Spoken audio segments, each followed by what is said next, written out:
I am here to present Assembly Constitutional Amendment 3, the California Abolition Act. This amendment is long overdue, and I think it is incredibly fitting to bring it up as we approach Juneteenth, marking the emancipation of Black people out of slavery in the southern portion of this country.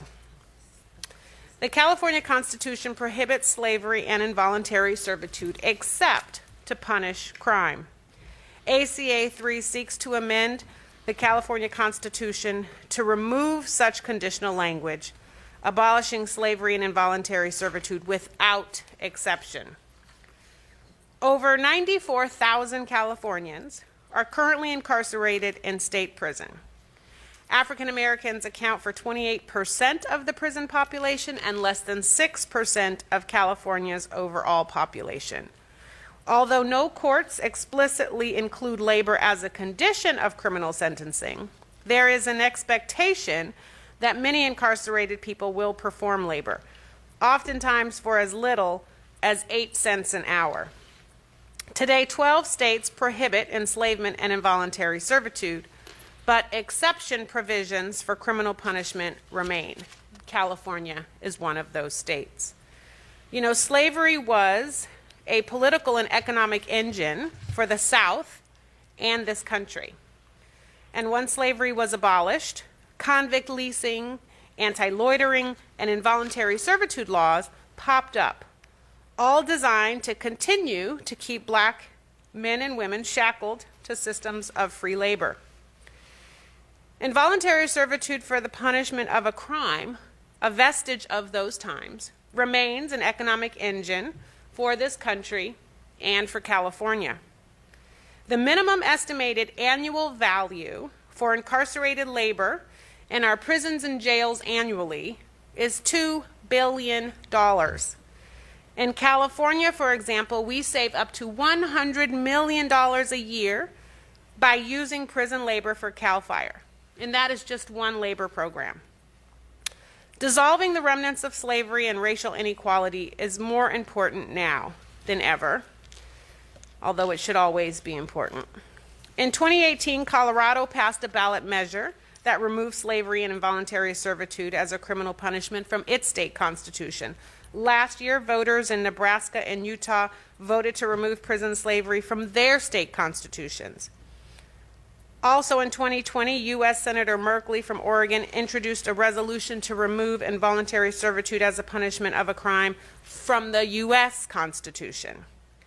ACA 3 will not do away with community service, alternative sentencing programs.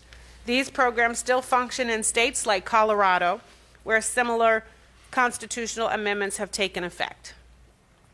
We are not asking that labor programming within facilities be abolished.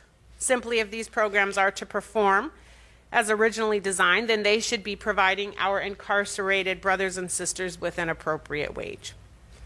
Our Constitution serves as the guiding principle for all other state laws. There is no place for slavery, forced labor, or involuntary servitude on our books. If Utah and Nebraska can do it, we can too.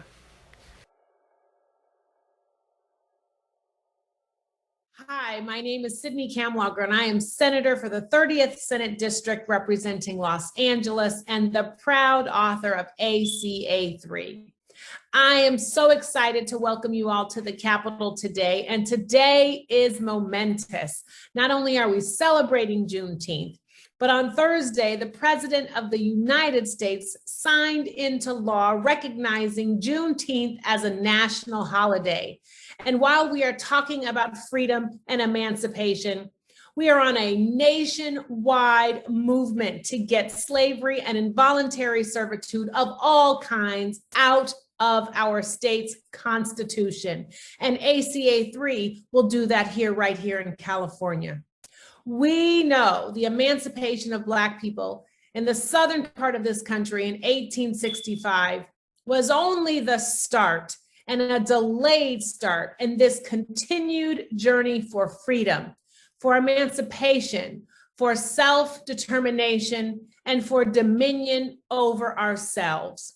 I am so glad to see a conversation happening around this country about Juneteenth, about educating ourselves, our neighbors, and our country about the freedoms that Black people deserve and how those freedoms have been delayed and denied year after year, generation after generation. I am hoping that we can get to the point where this is a paid holiday, but I will settle for getting ACA 3 passed and making sure that involuntary servitude and slavery are out of our Constitution. Because we know that if one person is not free, none of us are free. And we know that the biggest plantations in our state are our prisons. And so we have work ahead of us. I hope you will enjoy today. I hope this is the kickoff of something imaginative and exciting and vibrant. And I hope your voices don't stop shouting that we all must be free, that we must all work to pass ACA 3, that we all must continue to talk about freedom, freedom for everyone. It is what we all desire, and it is what we all deserve. Thank you.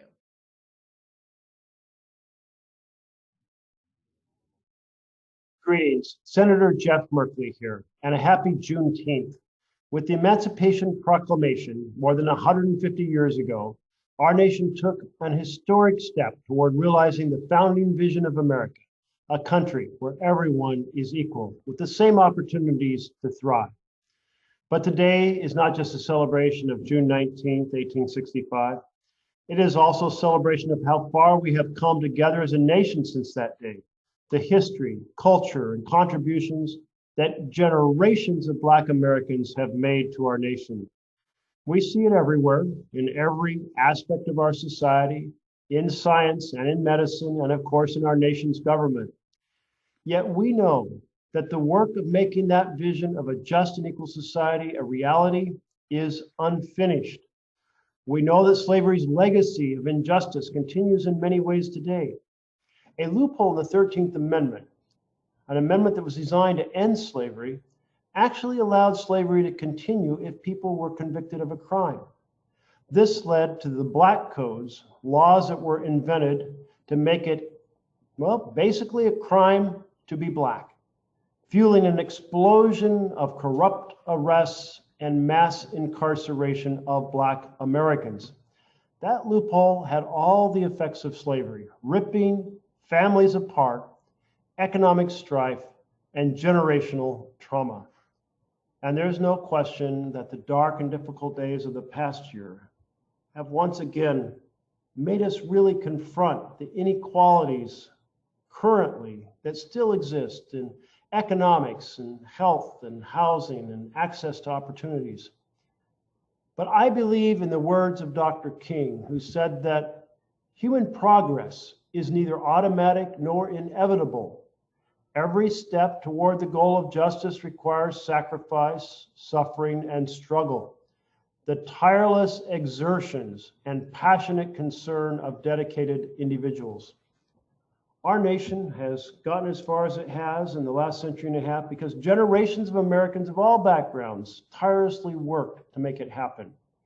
And with today's impassioned voices, organizing, marching, fighting for a better world, this generation of Americans is continuing this essential work. That's why this Juneteenth, I am convinced that we will make the founding vision of America, a nation of freedom, justice, equality, and opportunity for all, a reality. Through my resolution to amend the Constitution, the Abolition Amendment, we can finally eliminate the last vestiges of slavery within the 13th Amendment. By investing in America's schools and communities in affordable housing and health care and more, we can close the opportunity gaps that keep so many from achieving their dreams. It won't happen overnight.